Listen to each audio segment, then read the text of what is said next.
Hello everyone, welcome to Prelims Primer Weekly News Analysis by Aptiplus Academy for Civil Services. आज की पहली topic है battle of Rezang La. 18 नवंबर को 60th anniversary थी battle of Rezang La की। Battle of Rezang La 1962 में हुए इंडिया चाइना वॉर की एक घटना है। We all know that India lost to China in the Indo Sino war of 1962, but इस वॉर में battle of Rezangla perhaps it was the only incident जिसमें इंडिया को सक्सेस मिला था। Basically Indian troops warded off the Chinese army from the Himalayan region of Ladakh, तो definitely एक glorious chapter है in India's military history. Now let's talk about Rezangla, जिसे रेचिनला भी कहते हैं। It's basically a mountain pass on the line of actual control और LAC।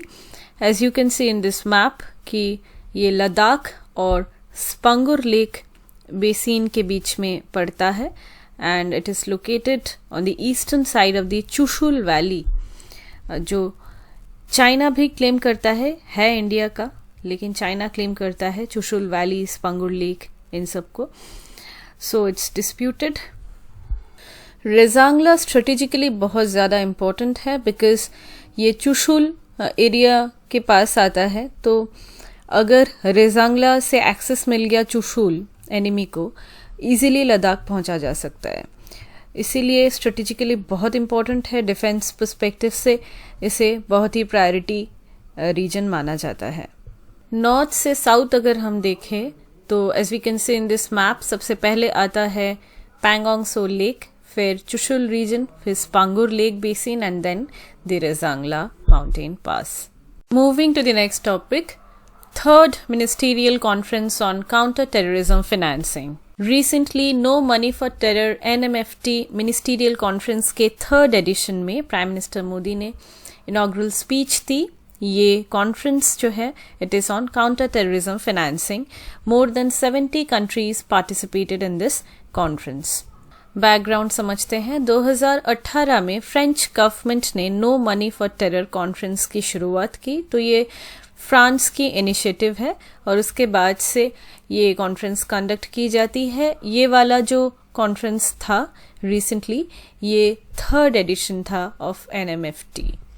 Terrorism एक major issue है in front of the world today, लेकिन उससे भी बड़ा इशू है terror financing. Many countries and groups for their vested interests finance terrorism. And this is the main reason कि इतनी सारी steps लेने के बावजूद आज terrorism is thriving across the world. Terror financing में टेररिस्ट्स को और जो भी नॉन स्टेट एक्टर्स हैं, इन्हें फंड्स की प्रोविजनिंग की जाती है, इन्हें फाइनेंशियल सपोर्ट प्रोवाइड किया जाता है ताकि ये अपनी एक्टिविटीज़ को कंटिन्यू कर सके। फंड्स की फ्लो इनके पास होती रहे, इसके लिए कई सारी चैनल्स का यूज़ किया जाता है। फॉर एग्जांपल, इंटरनेशनल बॉर्डर्स में डायरेक्ट स्मगलिंग की जाती है कैश की, हवाला नेटवर्क्स का भी यूज़ किया जाता है, कभी कभी बैंकिंग नेटवर्क्स का भी यूज़ किया जाता है। यही फ्लो ऑफ फंड्स जो है ये फ्यूल है टेररिज्म एक्टिविटीज़ की, क्योंकि अगर फंड्स नहीं रहेंगे तो वेपन्स कैसे खरीदेंगे, किस तरीके से टेरर एक्टिविटीज़ को अंजाम देंगे। तो इस फ्लो ऑफ फंड्स को जो है रोकने की ज़रूरत है। इन लाइन विद दिस कई कंट्रीज़ ने इम्प्लीमेंट किया है कई सारे measures to control to counter terrorism financing, and these are known as CFT measures, that is counter terrorism financing measures. तो फ्रांस की जो ये NMFT कॉन्फ्रेंस है, no money for terror conference, ये भी एक इसी तरीके का इनिशिएटिव है जो टेरर एक्टिविटीज़ में हो रही फंड फ्लो को रोकना चाहता है, फाइनेंसिंग को रोकना चाहता है। एज मैंशनड अर्लियर कि ये फ्रांस ने इनिशिएटिव लिया है और फ्रांस ने ही FATF का इनिशिएटिव भी लिया था इन the year 1989। FATF which stands for Financial Action Task Force. It is an international body and it is at the forefront of combating money laundering and terrorist financing. We'll talk about it now.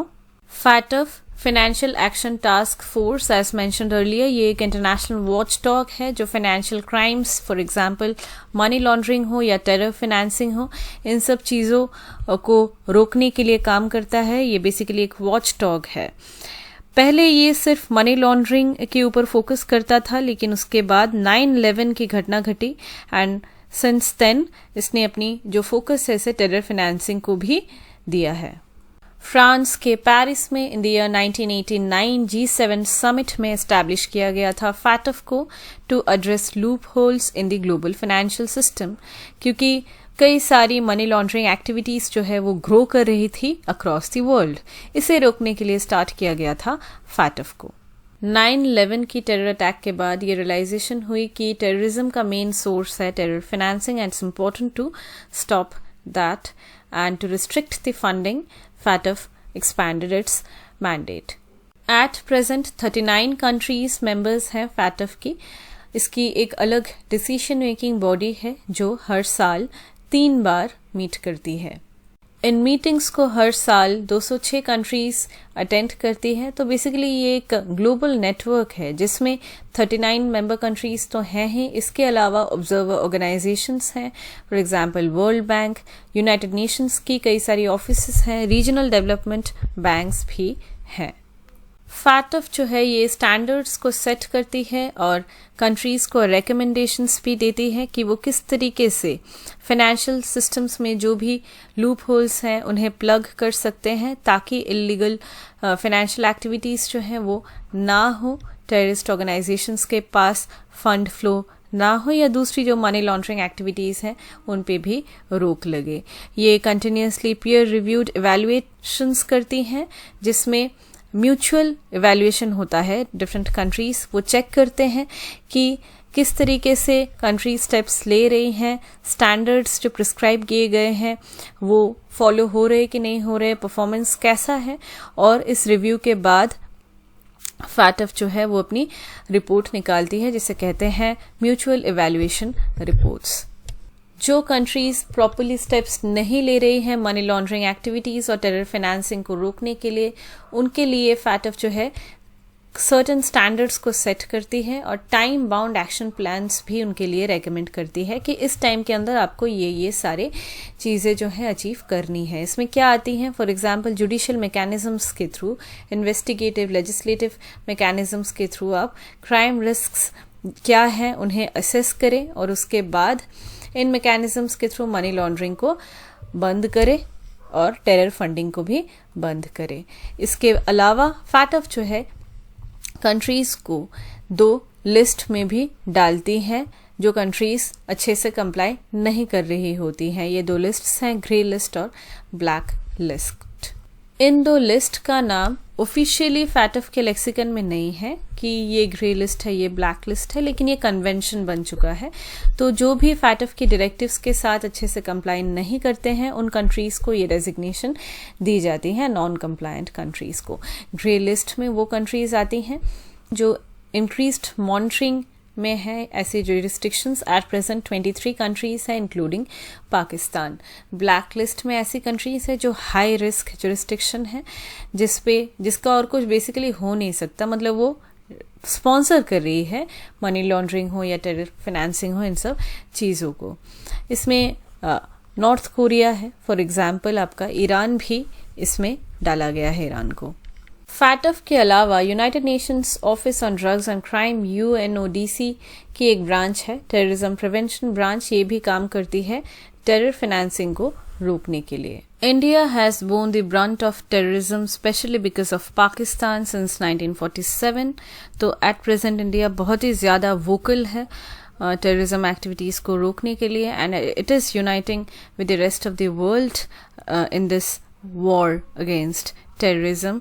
अगर हम recently हुए 3rd ministerial conference on counter terrorism financing, that is no money for terror conference की speech की बात करें तो इसमें प्रधानमंत्री मोदी जी ने कहा है कि टेररिज्म को अप्रूट करने के लिए और भी ज़्यादा प्रोएक्टिव सिस्टमेटिक रिस्पॉन्स की ज़रूरत है। स्टेट स्पॉन्सर टेररिज्म एक मिनेस है और इसे भी रोकने की ज़रूरत है क्योंकि कई बार प्रॉक्सी वॉर्स किए जाते हैं, हमें पता है in the past it has happened. Countries को कोऑपरेट करने की ज़रूरत है not only in the physical world but also in the virtual world, because cyber terrorism एक बहुत बड़ा इशू है एट प्रेजेंट। ऑनलाइन रेडिकलाइजेशन, ये भी कई सारी वेपन्स हैं जिन्हें यूज़ किया जा रहा है to terrorise the world.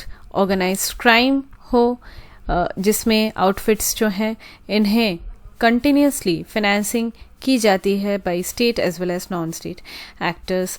Use of technology, हमें पता है कि टेररिज्म की जो डायनामिक्स है वो भी बहुत ज़्यादा बदल रही हैं, बिकॉज इसमें टेरर फाइनेंसिंग के लिए टेक्नोलॉजी का यूज़ किया जाता है, डार्क नेट, प्राइवेट करेंसीज, इन सब चीज़ों का यूज़ किया जाता है। तो ये नई चैलेंजेस हैं और इसीलिए ज़रूरत है एक यूनिफॉर्म अंडरस्टैंडिंग की।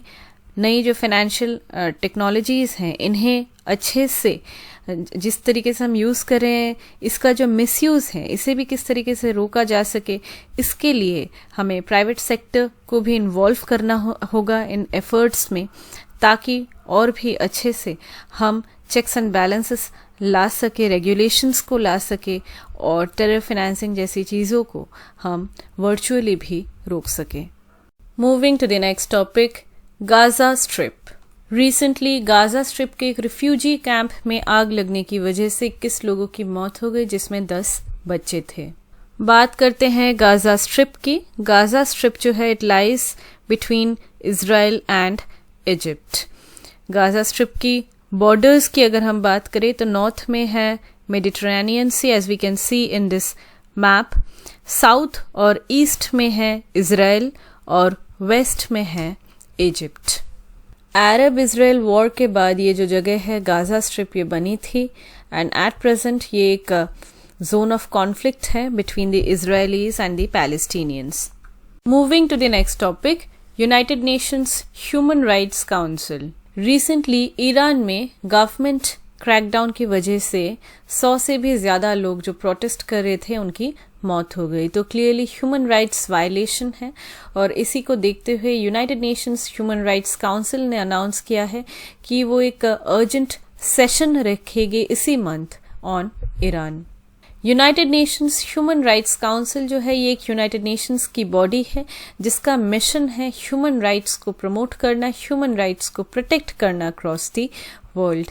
इस काउंसिल की एट प्रेजेंट 47 मेंबर्स हैं, मतलब इन मेंबर कंट्रीज को इलेक्ट किया जाता है for a 3-year term on a regional group basis, मतलब हर एक कंट्री को, मेंबर कंट्री को इलेक्ट किया जाता है 3 साल के एक टर्म के लिए। United Nations Human Rights council की अगर हम हेडक्वार्टर्स की बात करें तो ये स्विट्जरलैंड के जेनेवा में है। यूनाइटेड नेशंस की, यूएन की जो भी मेंबर कंट्रीज हैं, यहाँ पे जो भी ह्यूमन राइट वायलेशंस होते हैं, ह्यूमन राइट ब्रीच होते हैं, इसकी एलिगेशंस की इन्वेस्टिगेशन करती है ये काउंसिल। इसके अलावा ह्यूमन राइट्स इश्यूज को एड्रेस भी करती हैं। For example freedom of association and assembly, freedom of expression, freedom of belief and religion, जो हमारी फंडामेंटल राइट्स भी है अगर हम इंडिया के कॉन्स्टिट्यूशन की बात करें तो, women's rights, LGBT rights, racial और एथनिक माइनॉरिटीज के ऊपर अगर कोई ऑपरेशन हो रहा हो तो, फॉर एग्जाम्पल चाइना की उइघुर माइनॉरिटीज, मुस्लिम माइनॉरिटीज जिनके ऊपर अत्याचार हो रहे हैं, कई दिनों से इनकी एग्जीक्यूशन की जाती है, इसके ऊपर भी United Nations Human Rights council ने आवाज उठाया है। तो जहां पे भी ह्यूमन राइट्स वायलेशंस होते हैं वहां पे ये काउंसिल काम करती है। ह्यूमन राइट्स को प्रोटेक्ट करने के लिए पहले एक बॉडी थी जिसका नाम है United Nations commission on human rights. 2006 में इस बॉडी को डिसॉल्व कर दिया गया by the United Nations general assembly. उसके बाद एक नई बॉडी जिसका नाम है United Nations Human Rights council, जिसकी बात हम अभी तक कर रहे थे, इसे एस्टैब्लिश किया गया in the year basically 2006। Moving to the next topic, digital Shakti campaign.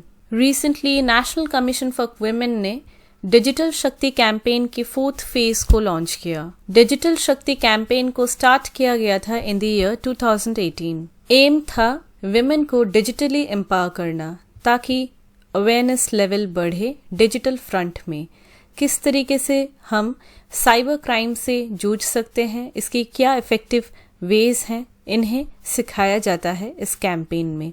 ये एक पैन इंडिया प्रोजेक्ट है to empower women digitally and skilling them in the cyber space.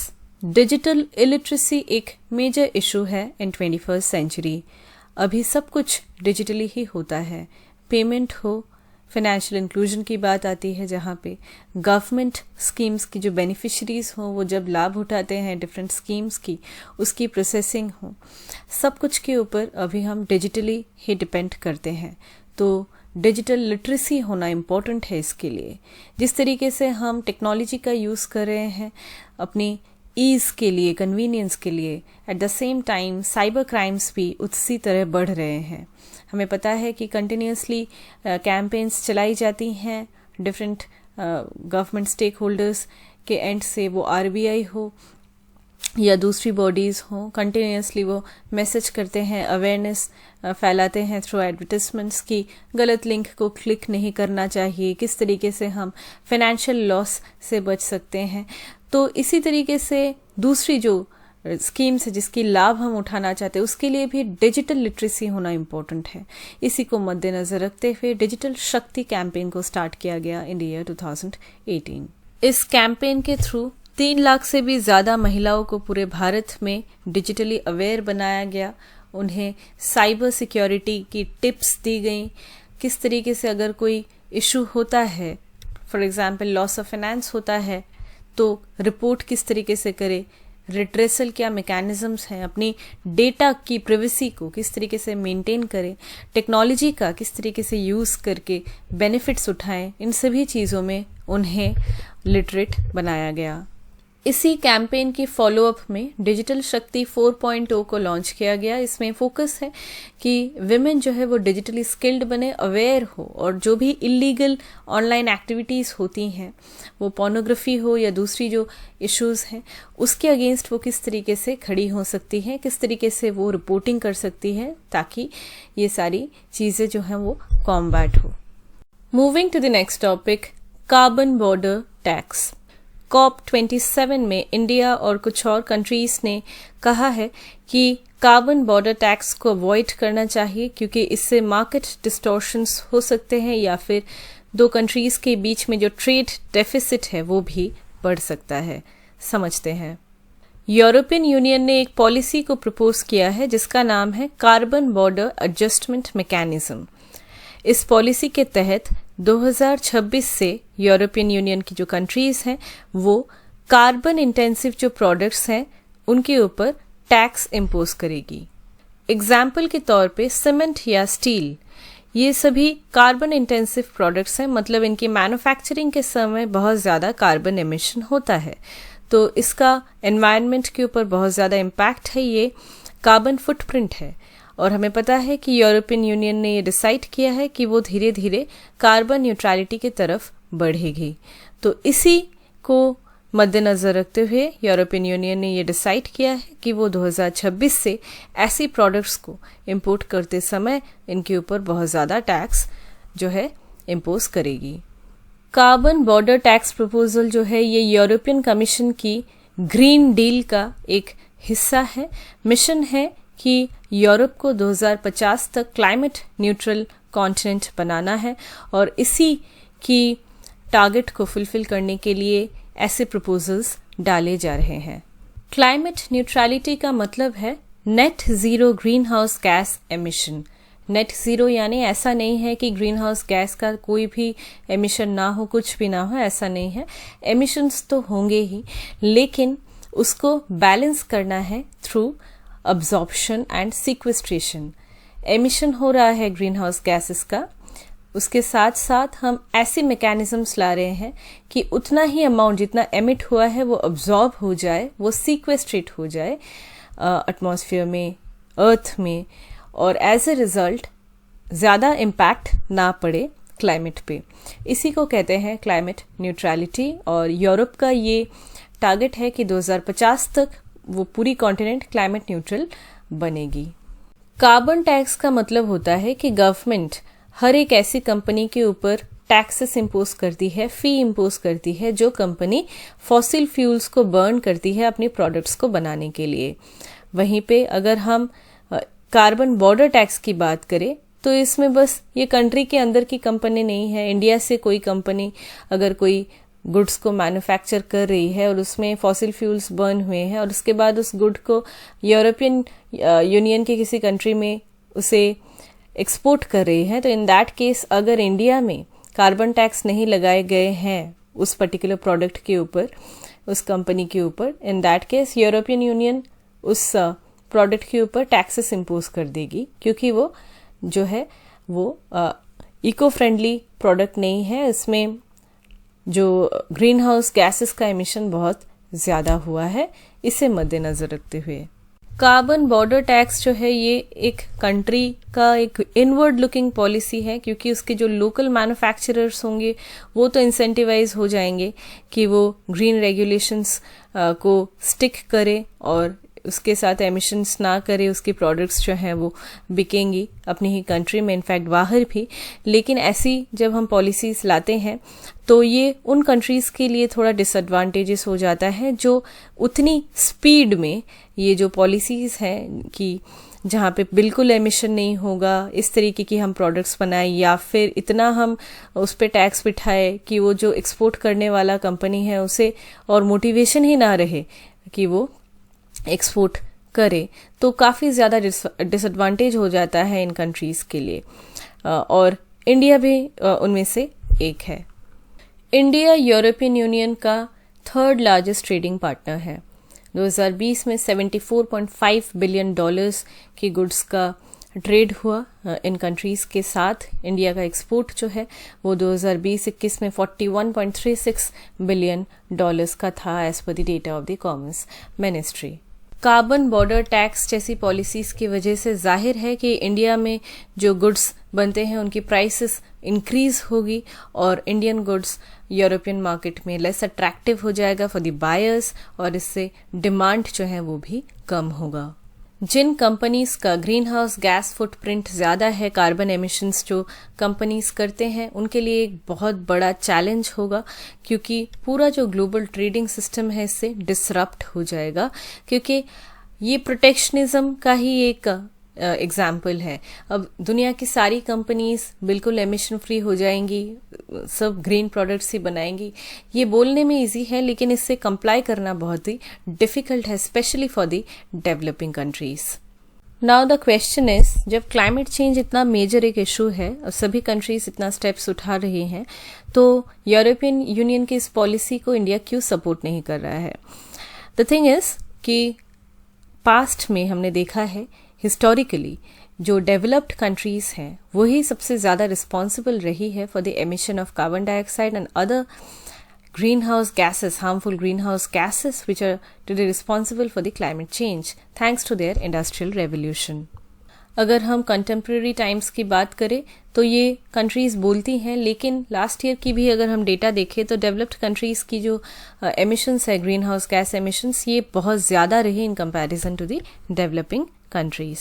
लेकिन जब भी ये इंटरनेशनल क्लाइमेट समिट्स होती हैं या दूसरी जो मीट्स होती हैं, यहाँ पे इंडिया जैसी कंट्रीज़ को काफ़ी ज़्यादा ब्लेम दिया जाता है कि ये बहुत जल्दी ही फॉसिल फ्यूल को पूरी तरीके से कट डाउन नहीं कर रहे हैं, फॉसिल फ्यूल के ऊपर डिपेंडेंसी हमारी अभी भी है, और ग्रीन प्रोडक्ट्स या पूरी तरीके से जो ट्रांजिशन है इसे हम नहीं अडॉप्ट कर रहे हैं, ऐसा ब्लेम किया जाता है, which is far from the truth, because we have our INDCs, that is nationally determined contributions, जिसमें हमारी टारगेट्स हैं कि 2030 तक 2025 तक हमें क्या क्या टारगेट्स को फुलफिल करना है ताकि ग्रीन हाउस गैस एमिशंस कम हो, हमारी कार्बन फुटप्रिंट कम हो। Given the population we have और एनर्जी रिक्वायरमेंट्स, हमारी डिपेंडेंसी है और ट्रांजिशन में समय भी लगेगा। इसमें ओवरनाइट हम कंपनीज के ऊपर strict rules, strict policies impose नहीं कर सकते, बिकॉज इससे वो वाइंड अप कर जाएंगे। कंप्लायंस धीरे धीरे होगा, जिससे अच्छे से ट्रांजिशन हो जाएगी, जिसमें धीरे धीरे फॉसिल फ्यूल हो, जिसमें कोल या दूसरी जो चीज़ें इनके ऊपर धीरे धीरे डिपेंडेंसी कम करते हुए हम पूरी तरीके से ग्रीन टेक्नोलॉजी, रिन्यूएबल एनर्जी के ऊपर शिफ्ट कर जाएंगे, लेकिन इट विल टेक टाइम। अब यूरोपियन यूनियन अगर इस तरीके की पॉलिसीज लाती है, कार्बन बॉर्डर टैक्स ये सब, तो इन दैट केस, और ये बहुत ही जल्दी ला रही है, 2026 से चालू करेंगी, तो इतनी जल्दी अगर ये लाती हैं तो इसका जो प्रभाव है वो ट्रेड पे पड़ेगा, स्पेशली डेवलपिंग कंट्रीज के। इसीलिए बेसिक ग्रुप जो कंट्रीज़ हैं, जिसमें Brazil, India, south Africa, China आता है, ये लार्ज इकोनॉमीज़ हैं और ये बहुत ज़्यादा डिपेंडेंट है कोल के ऊपर, और उन्होंने इसीलिए कहा है कि जो ये कंट्रीज़ हैं ये इतनी जल्दी जो है इस चीज़ को इम्प्लीमेंट नहीं कर पाएगी, और ये कंसर्न भी रहा है दूसरी जो डेवलप्ड कंट्रीज़ हैं उनके लिए कि फॉसिल फ्यूल्स जो है इसको जल्दी बंद करना चाहिए, ट्रांजिशन हो जानी चाहिए टू क्लीन एनर्जी। इंडिया का कहना है कि कार्बन बॉर्डर टैक्सेस जो है ये यूनिलैटरल मेजर्स हैं, डिस्क्रिमिनेटरी प्रैक्टिसेस हैं। पहले हमारी क्या बात थी, अगर हमने रियो समिट पढ़ा है, और दूसरी जो स्टेप्स लेने की बात थी कि हम $100 बिलियन जो हैं इसको जनरेट करेंगे, हम जो क्लाइमेट चेंज है उसे मिटिगेट करने के लिए जो डेवलपिंग कंट्रीज़ हैं उन्हें टेक्नोलॉजीज़ देंगे, उन्हें फंडिंग करेंगे ताकि वो शिफ्ट कर सके। तो इन सब चीज़ों को अच्छे से कंप्लायंस तो हो नहीं रही है। डिफरेंशिएटेड रिस्पॉन्सिबिलिटी की बात हुई थी, जिसमें जो कंट्रीज हिस्टोरिकली ज़्यादा रिस्पॉन्सिबल है फॉर द एमिशन, वो उन्हें ज़्यादा रिस्पॉन्सिबिलिटी भी उठाना पड़ेगा कॉम्बैट क्लाइमेट चेंज कॉम्बैट के इस प्रोसेस में, फंडिंग से लेके टेक्नोलॉजी ट्रांसफ़र से लेके सभी चीज़ों में। तो जो मिटिगेशन है तभी अच्छे से हो पाएगा। और जो डेवलपिंग कंट्रीज़ हैं उनकी टारगेट्स भी लेट हैं। अगर इंडिया को किसी चीज़ को 2047 में एमिशन को एक टारगेट तक कम करना है, दूसरी डेवलप्ड कंट्रीज़ को उससे पहले ही करना है। और यही डिफरेंशिएटेड जो टारगेट्स हैं इसी का ये कॉन्सेप्ट था। रियो समिट में ही जो 1992 में हुआ था, वहाँ पे कॉमन बट डिफरेंशिएटेड रिस्पॉन्सिबिलिटीज़ या CBDR कॉन्सेप्ट को लाया गया, और इसी कॉन्सेप्ट में ये डिक्लेरेशन थी कि डिफरेंट कॉन्ट्रीब्यूशंस होंगी डिफरेंट कंट्रीज़ की टू ग्लोबल एनवायरनमेंट डिग्रेडेशन, और डिफरेंशिएटेड रिस्पॉन्सिबिलिटीज़ होंगी। तो ये पूरी तरीके से ये जो पॉलिसी थी, ये CBDR इसको ब्रीच करता है। अगर यूनिलैटरली यूरोपियन यूनियन बोल देता है कि इतना टैक्सेस हम इम्पोज कर देंगे, ये करेंगे, तो इसीलिए इंडिया ने इसके अगेंस्ट वॉइस उठाई है। इंडिया का कहना है कि ये अनफेयर शिफ्टिंग है of responsibilities from the developed to the developing countries. India का कहना है कि ये जो सारी पॉलिसीज हैं, these are double standards and they are not compatible with climate equity and justice. हमें पता है कि United Nations climate framework process के तहत कई सारी क्लॉज थी, प्रोविजंस थी, for example loss and damage, और इसमें डेवलपिंग कंट्रीज जो हैं इन्हें इंस्टीट्यूशनल सिस्टम एक प्रोवाइड किया गया था कि डेवलपिंग कंट्रीज को किस तरीके से फाइनेंस करना पड़ेगा ताकि जो एनवायरमेंटल डैमेज ऑलरेडी हो गया है because of the things that have been done in Europe, for example industrial revolution and other things, उसकी वजह से ऑलरेडी इतनी emissions हो गई हैं, उसका जो प्रभाव है वो डेवलपिंग कंट्रीज के ऊपर पड़ गया है, क्लाइमेट चेंज के ऊपर ऑलरेडी इसका प्रभाव पड़ा है। तो इसको कॉम्बैट करने के लिए तो फाइनेंस करना चाहिए डेवलप्ड कंट्रीज को टू द डेवलपिंग कंट्रीज, कि ऑलरेडी उनकी वजह से हम सफ़र कर रहे हैं और उसके बाद वो ही यूनिलैटरली अभी क्लाइमेट चेंज को जूझने के लिए इतनी जल्दी ऐसी पॉलिसीज ला रहे हैं। तो इसी को मद्देनजर रखते हुए कार्बन बॉर्डर टैक्स जो है इसके अगेंस्ट इंडिया ने वॉइस कंसर्न उठाए हैं। Moving to the next topic, G20 summit. 2022 की जो G20 समिट हुई, ये 17th समिट है of the G20 group and it was held in नुसा दुआ जो इंडोनेशिया की बाली में है।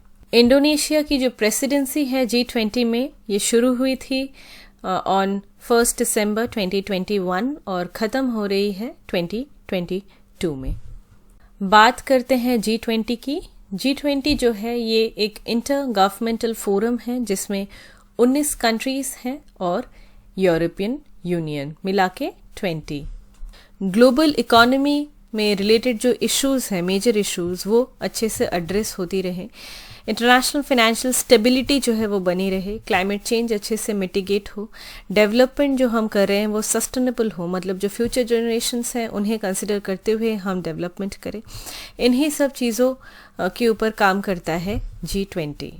वर्ल्ड की जो लार्जेस्ट इकोनॉमीज़ हैं वो G20 का पार्ट है। इसमें इंडस्ट्रियलाइज्ड कंट्रीज, डेवलपिंग कंट्रीज सभी आते हैं और G20 कंट्रीज जो हैं they account for about 80% of the global world product. इसमें 59 to 77% of the international trade जो है वो G20 कंट्रीज इसमें इन्वॉल्व है। ग्लोबल पॉपुलेशन की बात करें तो 2/3 of the global population G20 countries he cover कर लेती हैं, और वर्ल्ड की जो लैंड एरिया है उसकी 60% G20 कंट्रीज कवर कर लेती हैं। यूजुअली होता है GDP, that is gross domestic product, countries की बॉर्डर्स के अंदर क्या प्रोडक्शन हो रहा है उसको हम इसमें दर्शाते हैं, बट यहाँ पे GWP की बात हमने की, ग्रॉस वर्ल्ड प्रोडक्ट, क्योंकि यहाँ पे बॉर्डर्स का सिग्निफिकेंस नहीं है। पूरे वर्ल्ड की अगर हम इकोनॉमी की बात करें तो उसमें 80% of the gross world product जो है वो G20 कंट्रीज लेके जाती है। 1999 में G20 को सबसे पहले इस्टेब्लिश किया गया। उस टाइम पे the world was going through economic crisis and it was formed in response to that. 2008 से G20 की समिट्स होने लगी हर साल एक बार। इस समिट में जो मेंबर कंट्रीज हैं उसकी head of the government, finance minister, foreign minister और जो भी हाई रैंकिंग ऑफिशियल्स हैं ये पार्टिसिपेट करते हैं।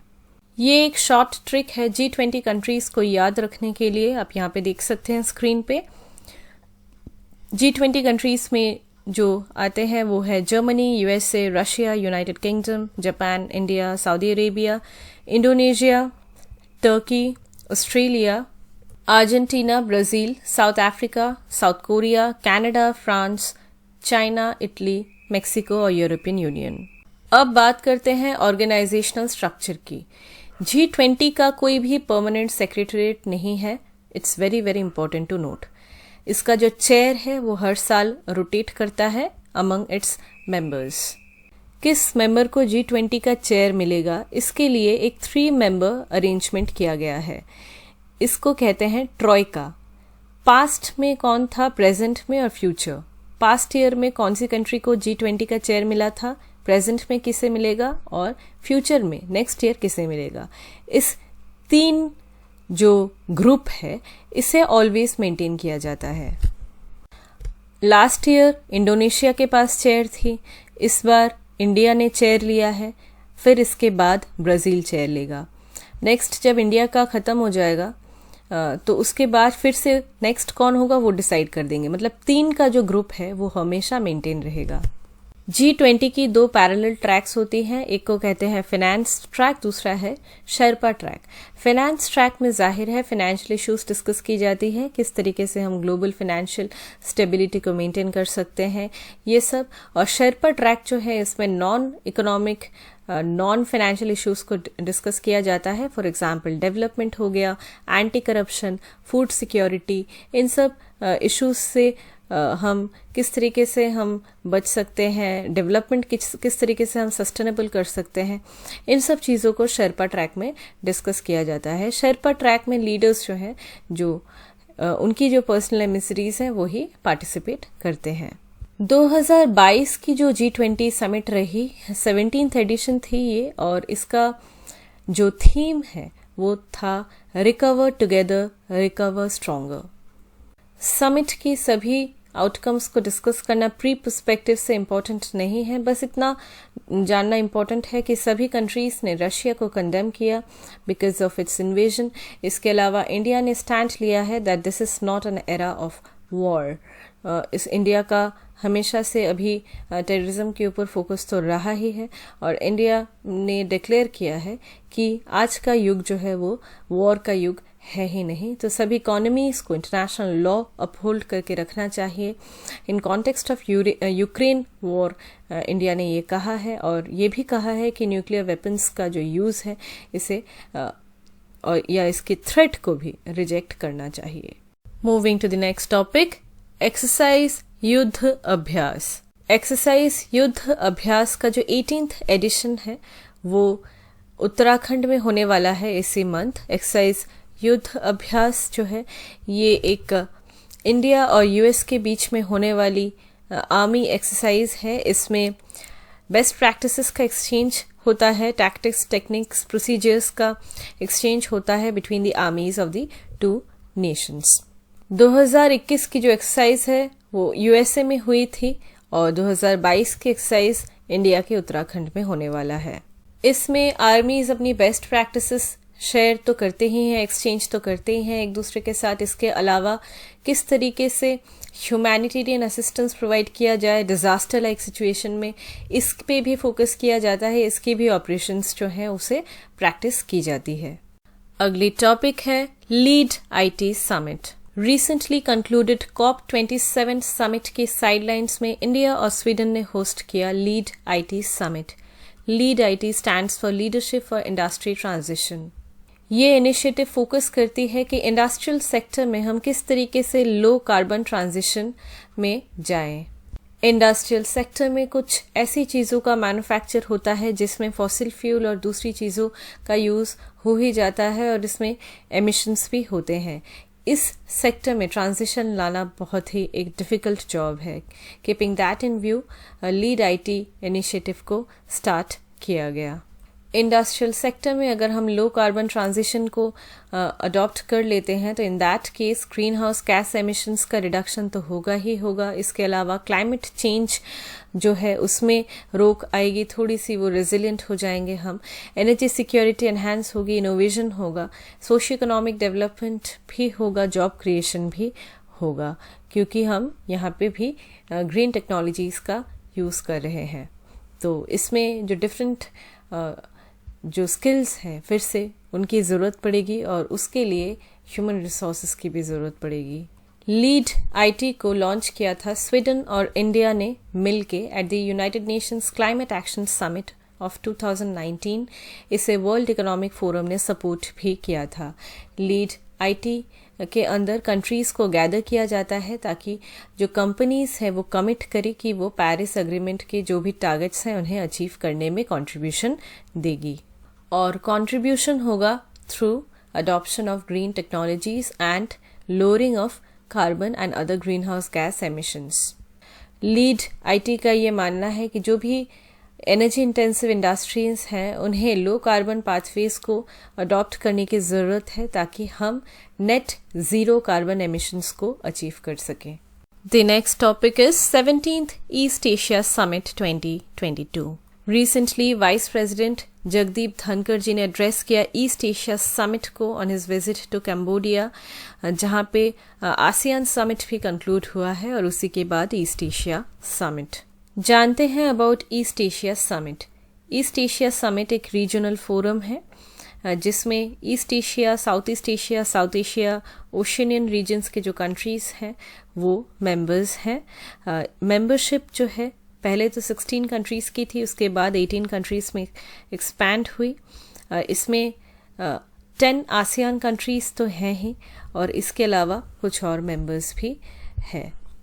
ईस्ट एशिया फोरम का जो कॉन्सेप्ट है इसे सबसे पहले प्रमोट किया था मलेशिया के प्राइम मिनिस्टर महाथिर मोहम्मद ने इन द ईयर 1991।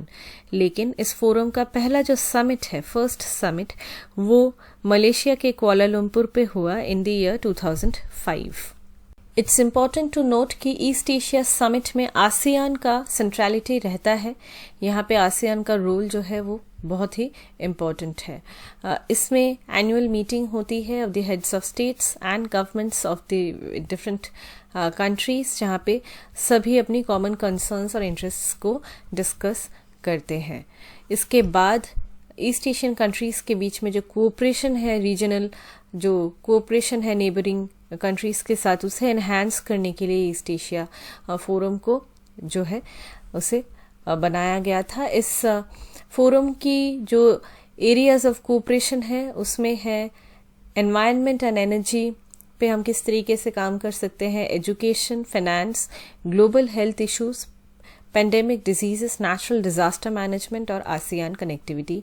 यही 6 प्रायोरिटी एरियाज है इस फोरम की। ईस्ट एशिया समिट में जो 18 मेंबर्स हैं एज मेंशन्ड अर्लियर, उसमें 10 आसियान कंट्रीज हैं जिसमें है Brunei, Cambodia, Indonesia, Laos, Malaysia, Myanmar, Philippines, Singapore, Thailand, Vietnam. इसके अलावा जो दूसरी कंट्रीज़ हैं वो है Australia, China, India, Japan, New Zealand, Korea, Russia और यूनाइटेड स्टेट्स। ये सारी कंट्रीज़ हैं। ईस्ट एशिया समिट की जो चेयर है वो रोटेट करती रहती है between the ASEAN member countries annually. अगली टॉपिक है Climate Change Performance Index 2023. Recently Climate Change Performance Index release हुई और इंडिया का जो पोजीशन है इसमें वो थोड़ा बेटर हुआ. It has backed the 8th position out of 63 countries in 2023 index. ये जो इंडेक्स है इसे पब्लिश करती हैं 3 NGOs जिनका नाम है German watch, new climate institute और क्लाइमेट एक्शन नेटवर्क. ये तीनों मिलके इस रिपोर्ट को पब्लिश करती है. ये रिपोर्ट ट्रैक करती है क्लाइमेट परफॉर्मेंस को in European countries and other countries. 59 countries में ये देखती हैं कि क्लाइमेट का क्या परफॉर्मेंस है. ये सभी कंट्रीज और European Union, these are responsible for 92% of the green house gas emissions in the world.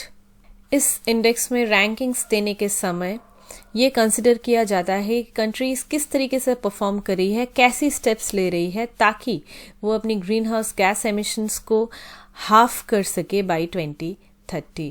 And it is very important to halve the emissions because it is an essential aspect to keep the 1.5 degrees Celsius goal ताकि हम climate change को combat कर सके. हमें पता है कि Paris agreement में ये डिसीजन लिया गया कि ग्लोबल टेम्परेचर राइज को हम 1.5 डिग्री से कम करना होगा, अदरवाइज जो चेंज है वो इरिवर्सिबल हो जाएंगी और इसकी कैटास्ट्रोफिक कॉन्सिक्वेंसेस होंगी जिनको हम उस टाइम पे कॉम्बैट नहीं कर पाएंगे. इसीलिए ग्लोबल टेम्परेचर्स को कंट्रोल में रखना इम्पॉर्टेंट है. CCPI जो इंडेक्स है इसे पब्लिश किया जा रहा है सिंस 2005 और ये एम इसका है कि ट्रांसपेरेंसी को एनहांस करे in the international climate politics. क्योंकि क्लाइमेट चेंज को कॉम्बैट करने के लिए सभी कंट्रीज बोल तो रही हैं कि बहुत सारी स्टेप्स ले रही है कि लेकिन ग्राउंड रियलिटी क्या है इसे देखने के लिए ये इंडेक्स है ताकि ट्रांसपेरेंट वे में जो मेजर्स हैं वो लिए जाएं, जो मिटिगेशन मेजर्स हैं, और इंडिविजुअल कंट्रीज जो हैं वो एक कंपैरिजन उनके पास रहे कि वो कैसा परफॉर्म कर रहे हैं और अपनी जो क्लाइमेट प्रोटेक्शन एफर्ट्स हैं, जो प्रोग्रेस हैं, उसे और भी बूस्ट करें. इस बार की रिपोर्ट में पहली जो 3 स्पॉट्स हैं इन्हें खाली रखा गया है. ऐसा इस रिपोर्ट का मानना है कि किसी भी कंट्री ने इतना अच्छा परफॉर्म नहीं किया है कि उसे इतनी हाई रेटिंग्स दी जा सके. उसके बाद 4th प्लेस दिया गया है डेनमार्क को and Denmark is followed by Sweden and then Chile. China जो है ये वर्ल्ड का बिगेस्ट पोल्यूटर है इस लिस्ट के, इस इंडेक्स के अनुसार. और इसके अलावा इंडिया का परफॉर्मेंस इस इंडेक्स के अनुसार अच्छा ही रहा. 8th पोजीशन इंडिया को मिली है. It's because of India's initiatives and steps that are being taken to lower the emissions and increase the use of renewable energy in India. Moving to the next topic, review petition. Context समझते हैं. Rajiv Gandhi assassination case में जो 6 convicts थे इन्हें supreme court ने छोड़ देने का ऑर्डर दिया है और इसी के अगेंस्ट गवर्नमेंट ऑफ इंडिया ने एक रिव्यू पिटिशन डाली है सुप्रीम कोर्ट में. इंडियन कॉन्स्टिट्यूशन के अनुसार सुप्रीम कोर्ट की जो भी ऑर्डर्स हैं वो फाइनल होती हैं, बाइंडिंग होती है.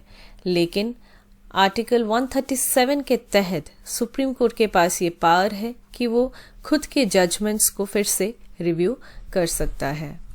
तो आर्टिकल 137 ही रिव्यू पिटिशन का लीगल बेसिस है. इट्स इम्पॉर्टेंट टू नोट कि रिव्यू पिटिशन सिर्फ अग्रीव्ड जो है, जो पार्टी है, वो ही डाल सकते हैं, ऐसा नहीं है. अग्रीव्ड के अलावा कोई भी इंसान रिव्यू पिटिशन डाल सकता है. In this case we have seen कि राजीव गांधी का केस है और इसमें गवर्नमेंट ऑफ इंडिया ने पिटिशन डाल दी. पिटिशन डालना पड़ेगा within 30 days of the court verdict. It's mandatory. Convention है कि रिव्यू पिटिशंस जो हैं इन्हें ओपन कोर्ट में नहीं सुना जाता है. जो जजेस हैं वो अपनी चेम्बर्स में through circulation they hear these cases. Review petition case में लॉयर्स जो हैं वो अपनी केस को रिटन सबमिशंस के थ्रू रखते हैं. ओरल आर्ग्यूमेंट्स नहीं होते हैं in review petition. It's very very important to note कि रिव्यू पिटिशन में ऐसा नहीं है कि जिन जजेस ने ओरिजिनल वर्डिक्ट दिया था वो रिव्यू पिटिशन को नहीं सुन सकते, ऐसा नहीं है. सेम जजेस जिन्होंने ओरिजिनल वर्डिक्ट दिया था वो ही जनरली सुनते हैं रिव्यू पिटिशन केस को। रिव्यू पिटिशन कोर्ट अलाउ करेगा, एक्सेप्ट करेगा कि नहीं, वो डिपेंड करता है। स्पेसिफिक ग्राउंड्स में ही रिव्यू पिटिशन को एक्सेप्ट किया जाता है बाय द कोर्ट। अगर कोई माइनर मिस्टेक है इन द वर्डिक्ट तो इनके दैट केस एक्सेप्ट नहीं किया जाता है पिटिशन को। In 1975, the Supreme Court remarked that a review petition can be accepted only where a glaring omission or patent mistake or like grave error has crept in earlier by judicial fallibility. 2013 में supreme court ने 3 conditions और डाली for accepting a review petition.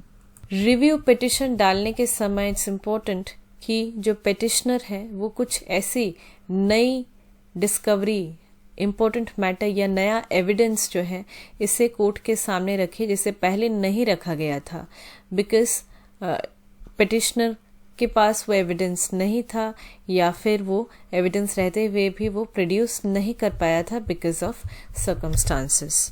दूसरा condition ये है कि कुछ mistake हुआ है, बड़ा एरर हुआ है जो अपेरेंट है और ये रिकॉर्ड में है और इसीलिए एक्सेप्ट किया जा रहा है। तीसरा कंडीशन है कि सफिशिएंट रीजन होनी चाहिए, लॉजिक होना चाहिए, रीजन होनी चाहिए, तभी रिव्यू पिटिशन जो है उसे एक्सेप्ट करेगी supreme court. Supreme court review petition को एडमिट करे और उसके बाद अपनी ओरिजिनल वर्डिक्ट को, अपनी ओरिजिनल डिसीजन को ओवरटर्न कर दे रिव्यू में, ऐसा बहुत रेयर है। जैसे कि साबरीमाला केस में सुप्रीम कोर्ट ने अग्री किया to review its original verdict, लेकिन उसके बाद अगर हम राफेल डील की बात करें तो it refuse to review its ruling on the Rafale deal.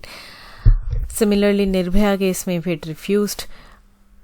Let's discuss some practice questions and you have to figure out कौन से correct है, कौन से incorrect. Number 1. A review petition must be filed within 90 days of the court verdict. Number 2. The Sherpa track focuses on economic and financial issues in the G20 process. Number 3. Gaza Strip is bordered to the north by the Mediterranean Sea, to the south and east by Israel, and to the west by Egypt. Number 4. Exercise Yudh Abhyas is conducted annually between India and UK with the aim of exchanging best practices, tactics, techniques and procedures between the armies of the two nations. Number 5. Financial Action Task Force was established at the G7 Summit of 2006 in Paris to address loopholes in the global financial system after member countries raised concerns about growing money laundering activities. Number 6. A carbon border tax is a tax on carbon emissions attributed to imported goods that have not been carbon taxed at source. The carbon border tax proposal is part of the European Commission's European Green Deal that endeavours to make Europe the first climate-neutral continent by 2050. Number 7. Climate Change Performance Index or CCPI is released by the United Nations Environment Programme. It tracks climate performance of the European Union and 59 countries which together account for over 92% of the greenhouse gas emissions in the world. Number 8. No Money for Terror or NMFT conference started in 2018 as an initiative of the Indian government. Number 9.